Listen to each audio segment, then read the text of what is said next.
Hello friends, इनका classes में आप सभी का स्वागत है।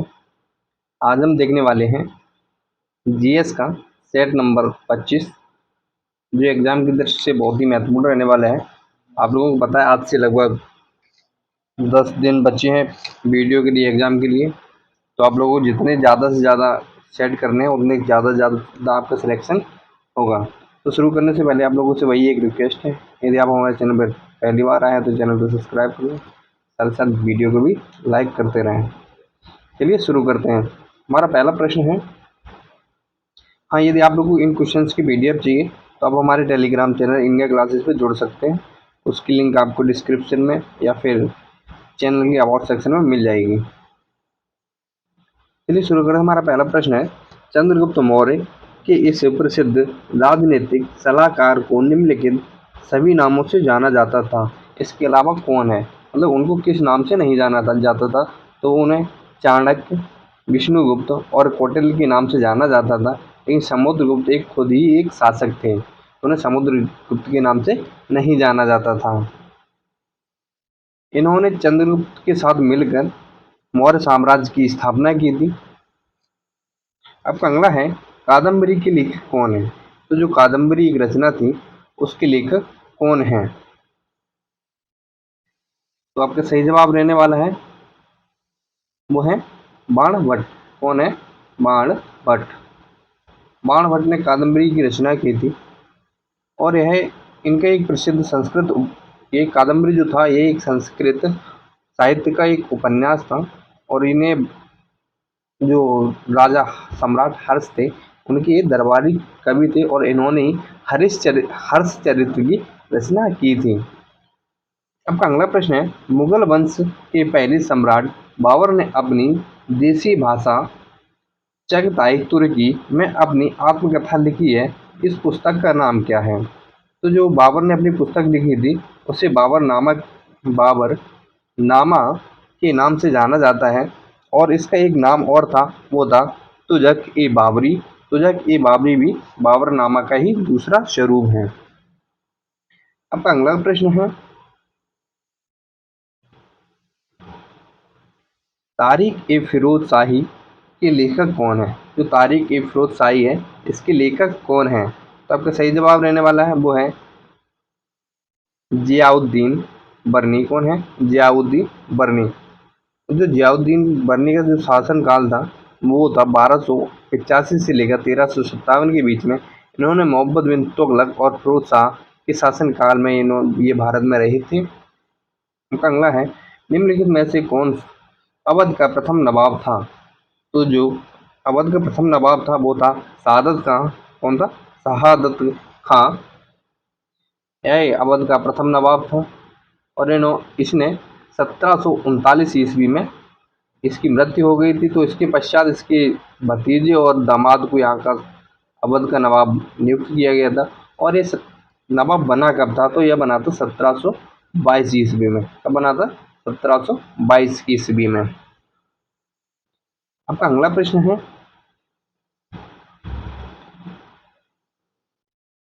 मुक्त भारत साम्राज्य की स्थापना किसने की थी? तो मुक्त भारत साम्राज्य की स्थापना वीर सावरकर जी ने की थी। इन्होंने इसकी स्थापना कब की थी? तो इन्होंने जब 1906 ईस्वी में ये लंदन गए थे, 1906 ईस्वी में लंदन गए थे तो उसी समय इन्होंने इसकी स्थापना की थी। किसके साथ मिलकर की थी? ये यहाँ से क्वेश्चन ये भी पूछ लिया जाता है, इन्होंने किसके साथ मिलकर इसकी स्थापना की थी? तो वो की थी श्याम जी कृष्ण वर्मा के साथ मिलकर इन्होंने इस संस्था की स्थापना की थी। और इसका एक और नाम था, उसका क्या नाम था? उसका नाम था free free India free India society.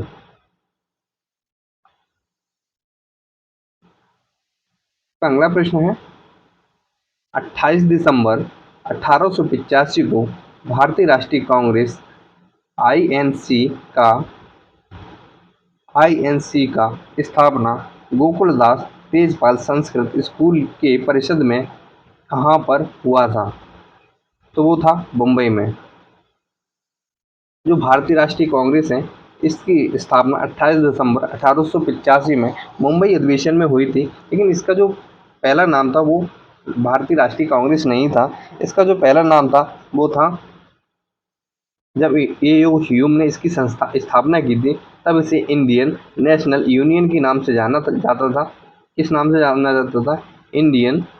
National Indian national union के नाम से जाना जाता था। और इसकी स्थापना, इसकी जो पहली बैठक थी वो पूना में होने वाली थी, लेकिन पूना में हैजा फैलने की वजह से इसको स्थानांतरित कर बम्बई में इसकी बैठक की गई, और उसी में दादा भाई नौरोजी ने इसके नाम बदलने का प्रस्ताव रखा।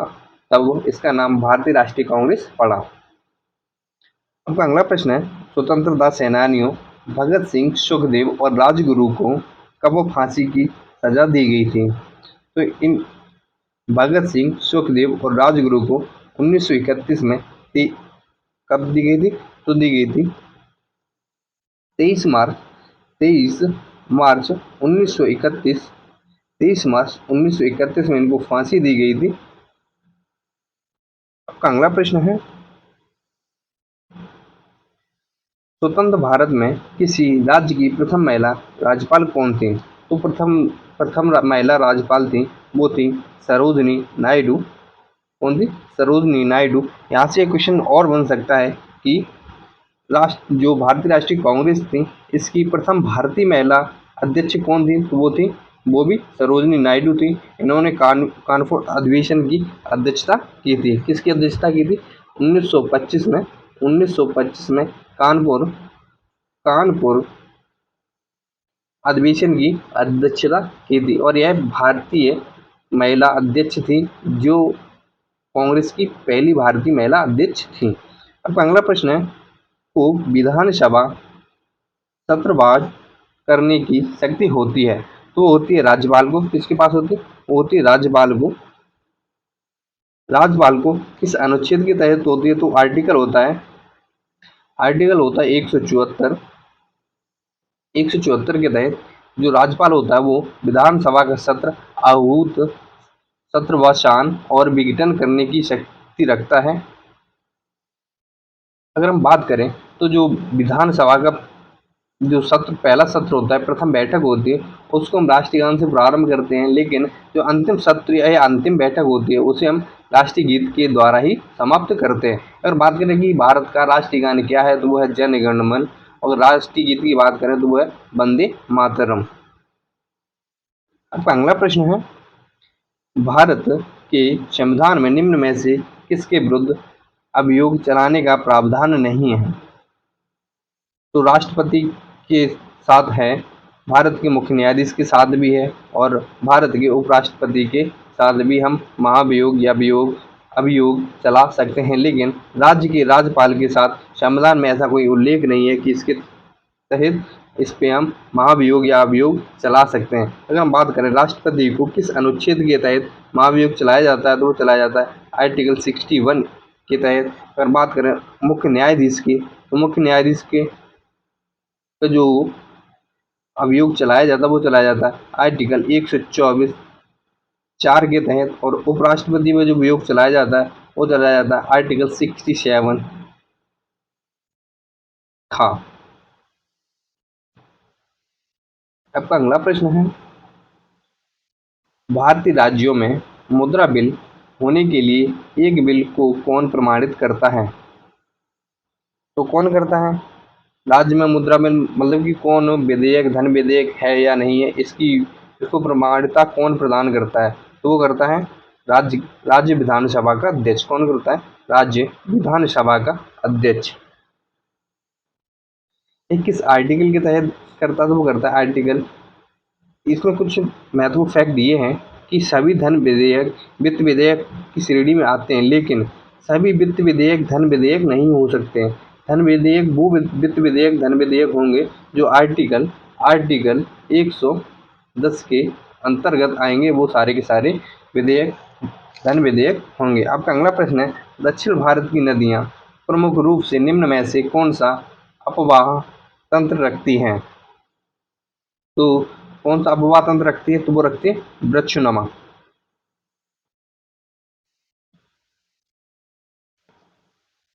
आपका अगला है, खादर और बांगर निम्नलिखित में से किस प्रकार की मिट्टी हैं? जो खादर और बांगर हैं वो जलोढ़ मिट्टी के दो स्वरूप हैं।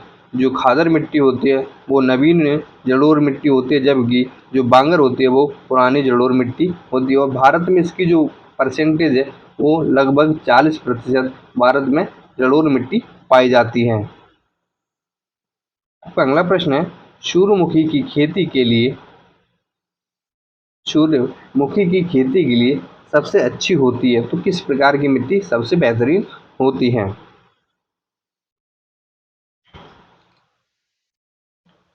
तो आपका सही जवाब होगा वो होगा रेगर या रेगुर मिट्टी। कौन सा होगा? रेगर या रेगुर मिट्टी। लेकिन एक बात यहाँ से एक चीज़ और की जा सकती है, लेकिन सूर्यमुखी की जो खेती होती है वो लगभग सारे तरीके की मिट्टियों में की जा सकती है, लेकिन जो सबसे महत्वपूर्ण मिट्टी होती है उसके लिए वो होती है रेगर या रेगुर मिट्टी। अब अगला है, गोथा देवस सुरंग किस देश में स्थित है? तो आपका सही जवाब रहने वाला है वो है स्विट्जरलैंड। क्या है? स्विट्जरलैंड। यह दुनिया की सबसे लंबी सुरंग है। क्या है? यह दुनिया की सबसे लंबी रेल सुरंग है। रेल सुरंग है। इसकी लंबाई 57 किलोमीटर है। कितनी है? 57 किलोमीटर। इससे पहले जापान की शिकाना कौन शी कान सुरंग थी। यह दुनिया की सबसे लंबी सुरंग थी, लेकिन अब वर्तमान में स्विट्जरलैंड की गोथा डेवर्स सुरंग दुनिया की सबसे लंबी सुरंग है। अगर हम बात करें इस सुरंग की लंबाई की, तो इसकी जो लंबाई थी वो थी 53.9 किलोमीटर। अब अगला प्रश्न है, यूरेशियाई प्लेट और एवं भारतीय प्लेट के टकराव पर शुक्लन के परिणाम स्वरूप निर्मित लंबवत घाटियां कौन सी हैं? जो घाटियां बनी हैं उनको हम दून्स घाटियां कहते हैं। कौन सी घाटियां कहते हैं? दून्स घाटियां कहते हैं। आपका अगला है, निम्नलिखित में से दुनिया की सबसे तंग घाटी कौन सी है? जो सबसे तंग घाटी है वो है द ग्रैंड कैनियन। कौन सी? The great canyon. यह कहाँ पे स्थित है? तो इसकी स्थिति की बात करें तो यह अमेरिका में स्थित है। कहाँ पे? अमेरिका की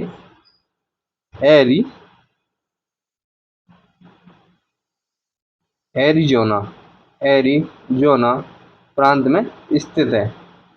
यूएसए के एरिजोना प्रांत में स्थित है। आपका अगला है, भारत में कृषि और संबंधित कार्यकलापों को निम्नलिखित इसके द्वारा अधिक उधार प्रदान किया जाता है या किया गया है? तो आपका सही जवाब होगा वो होगा वाणिज्यिक बैंक। जितनी भी वाणिज्यिक बैंक होती हैं वो कृषि या उससे संबंधित कार्यकलापों के लिए ऋण या लोन प्रदान करती हैं।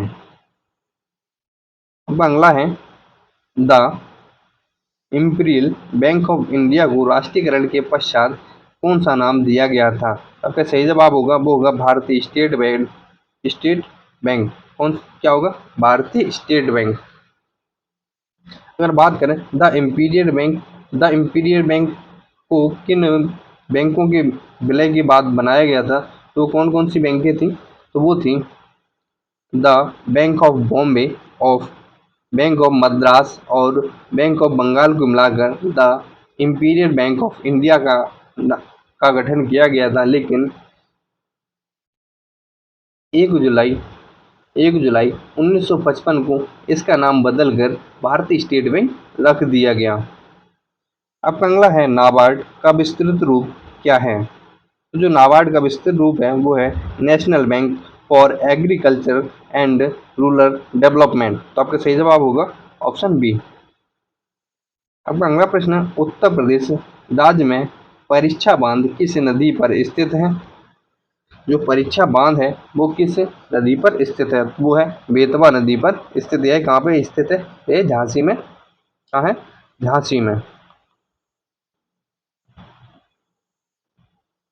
इस नदी पर और कौन कौन से बांध स्थित हैं? वो है सुकमा दुमका बांध और राजघाट बांध और माता टीला बांध। बहुत एग्जाम में पूछा जाता है, तो ये भी बेतवा नदी पर स्थित है। अब अगला है, उत्तर प्रदेश के निम्नलिखित में से किस जिले में केंद्र सरकार की अफीम फैक्ट्री बहुत पूछी जाती है एग्जाम में, वह गाजीपुर जिले में स्थित है। आपका अगला प्रश्न है, हरिश्चंद्र अनुसंधान संस्थान कहाँ स्थित है? जो हरिश्चंद्र अनुसंधान केंद्र है वो कहाँ स्थित है? आपका सही जवाब है वो है इलाहाबाद। इसका नाम वर्तमान में बदलकर प्रयागराज कर दिया गया है और यह परमाणु ऊर्जा विभाग भारत सरकार द्वारा इसको नियंत्रित किया जाता है। आपका अगला है, चंद्रप्रभा वन जीव अभ्यारण्य उत्तर प्रदेश के किस जिले में स्थित है? तो ये इसकी यदि इसकी स्थिति की बात करें तो यह चंदौली में स्थित है। और यह बना कब था? क्वेश्चन यहाँ से ये भी बन जाता है, यह बना कब था? तो यह बना था 1957 ईस्वी में। 1957 ईस्वी में इसको बनाया गया था या इसकी स्थापना की गई थी। आपका अगला प्रश्न है, कानपुर में 1966 में स्थापित किस विश्वविद्यालय का नाम एक मराठा राजा के नाम पर रखा गया था? वो रखा गया था छत्रपति साहूजी महाराज विश्वविद्यालय के नाम पर। तो ये नाम परिवर्तन किया किसने था? ये किया था जो हमारी पूर्व मुख्यमंत्री शिवश्री मायावती थी। इन्होंने कानपुर विश्वविद्यालय का नाम बदलकर कोल्हापुर के मराठा राजा साहू चतुर्थ के नाम पर छत्रपति साहूजी महाराज रख दिया था।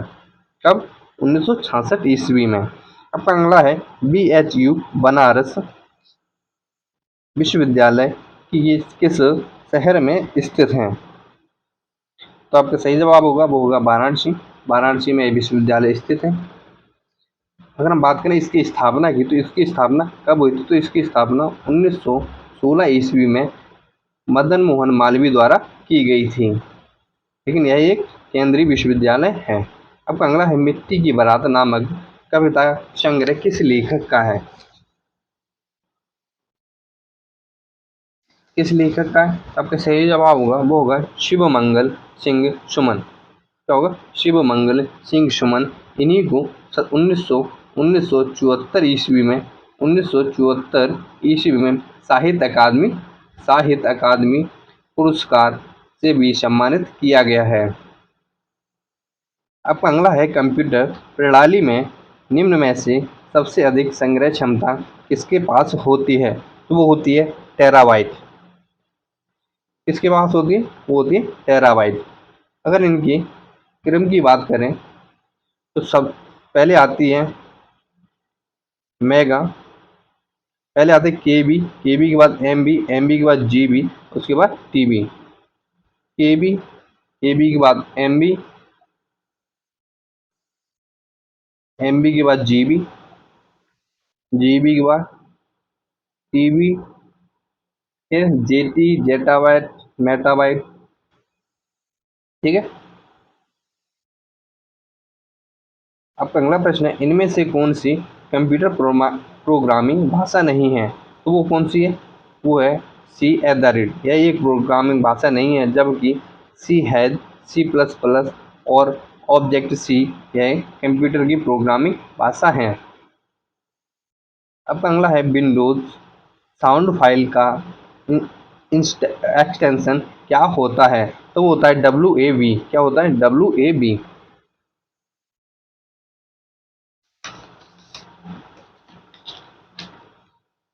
आपका अगला प्रश्न है, cathode ray tube computer monitor से चुंबकत्व को हटाने के लिए इस्तेमाल किए जाने वाली प्रक्रिया को हम क्या कहते हैं?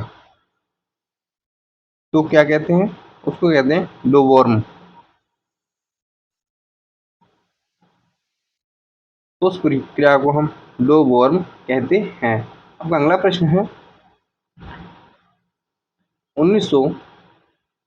1943 में JW मार्चली और जे प्रेसफर इकर्ट द्वारा बिना किसी की यांत्रिक हिस्सों में बनाए गए पहले कंप्यूटर को कहा गया था?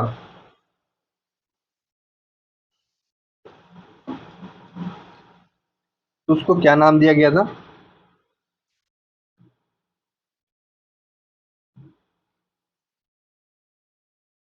तो उसको हम एनियाक के नाम से जानते हैं। किस नाम से जानते हैं?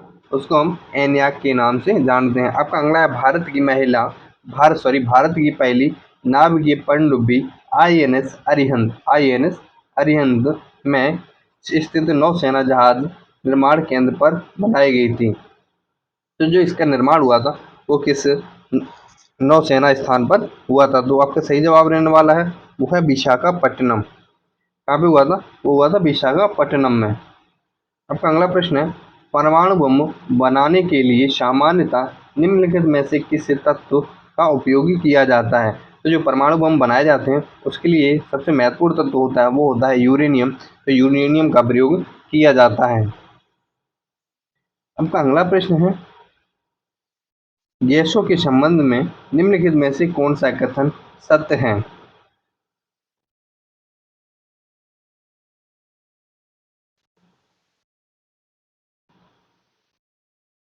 तो पहला कथन है, गैसों का एक निश्चित आयतन और निश्चित आकार होता है। गैसों का कोई निश्चित आयतन और आकार नहीं होता, तो ये गलत है।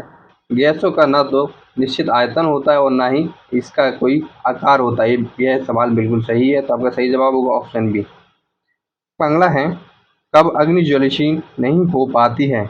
यदि हवा में ऑक्सीजन की कमी 15% से कम हो तो वह ज्वलनशील होगी। यदि जो ऑक्सीजन जो पृथ्वी पे ऑक्सीजन होती है वो लगभग 21% पाई जाती है, 21% पाई जाती है, लेकिन ये 15 से 16% भी ऑक्सीजन है तो हाँ वह ज्वलनशील होगी। अगर 15-16 से कम है तो वह ज्वलनशील नहीं होगी। आपका अगला प्रश्न है, निम्नलिखित में से कौन सा फॉस्फोरस का एक प्रमुख स्रोत है? तो कौन सा है? वो है दूध। फॉस्फोरस दूध में पूर्ण मात्रा में पाया जाता है। आपका अगला है, निम्नलिखित विकल्पों में उस हार्मोन्स की पहचान करें जो बच्चों के बढ़ने में सहायक होता है। तो बच्चों के बढ़ने में कौन सा हार्मोन सहायक होता है? वो है सोमेट्रोट्रोपिन। क्या है? सोमेट्रोट्रोपिन। आपका अगला प्रश्न है, मानव हृदय का सबसे बड़ा और सबसे मजबूत कक्ष कौन सा होता है? तो जो मानव हृदय है वो मुख्यतः 4 भागों में बटा होता है।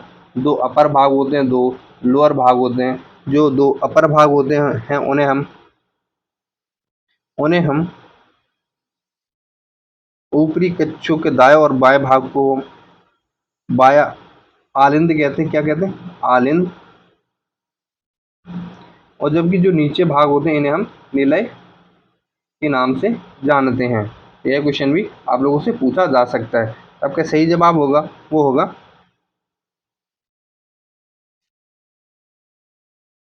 जो बाया निलय होता है, यह हृदय का सबसे बड़ा और सबसे मजबूत भाग होता है।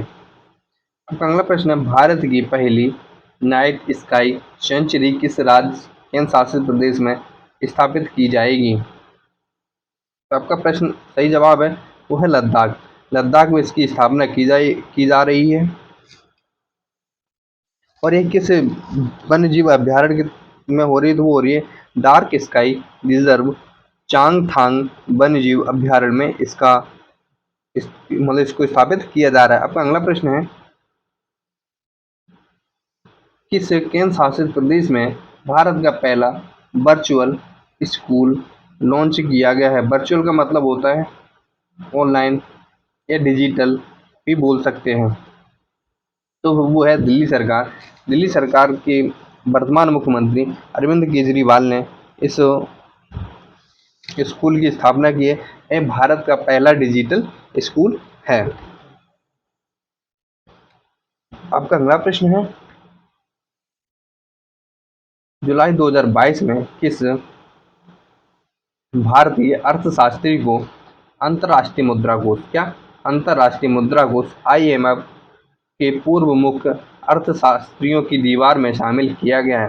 तो किया है गीता गोपीनाथ को। और यह पहली भारतीय महिला है जिन्हें IMF के अर्थशास्त्रियों की दीवार में शामिल किया गया है। और पहली भारतीय महिला की बात की जाए तो ये पहली है, अगर भारतीयों की बात की जाए तो ये दूसरी है। अगर बात करें पहले भारतीय कौन थे जिनको इसमें शामिल किया गया था, तो वो थे रघुराम राजन। कौन थे? रघु राम राजन।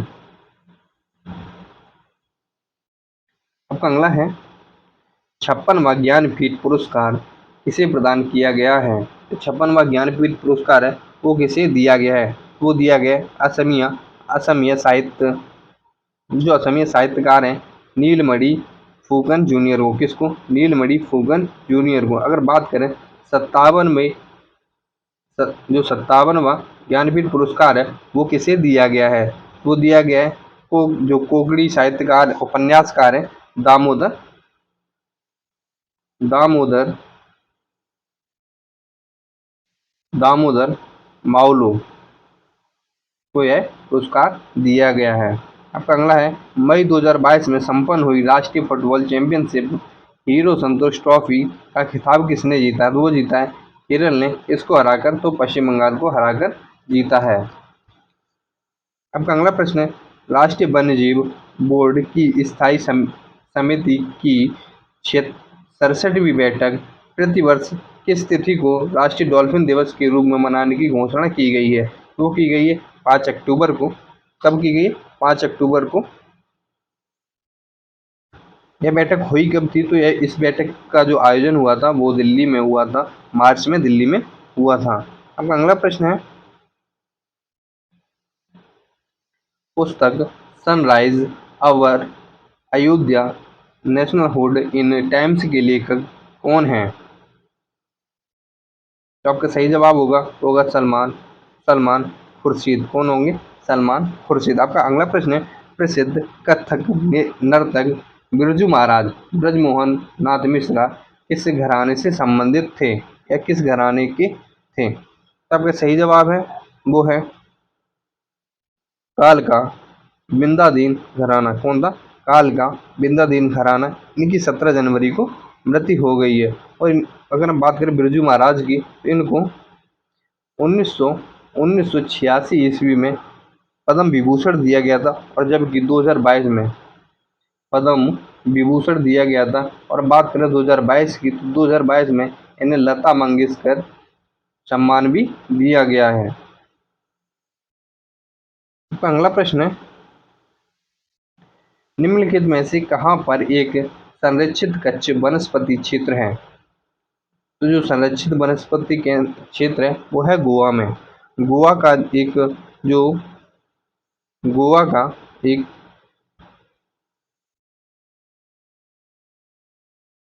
चौराब द्वीप है। कौन सा? चौराब द्वीप है। इसको वन संरक्षित क्षेत्र के रूप में संरक्षित किया गया है। अब अगला है, राजीव गांधी नेशनल पार्क कहाँ पर स्थित है? तो जो राजीव गांधी नेशनल पार्क है वो आंध्र प्रदेश के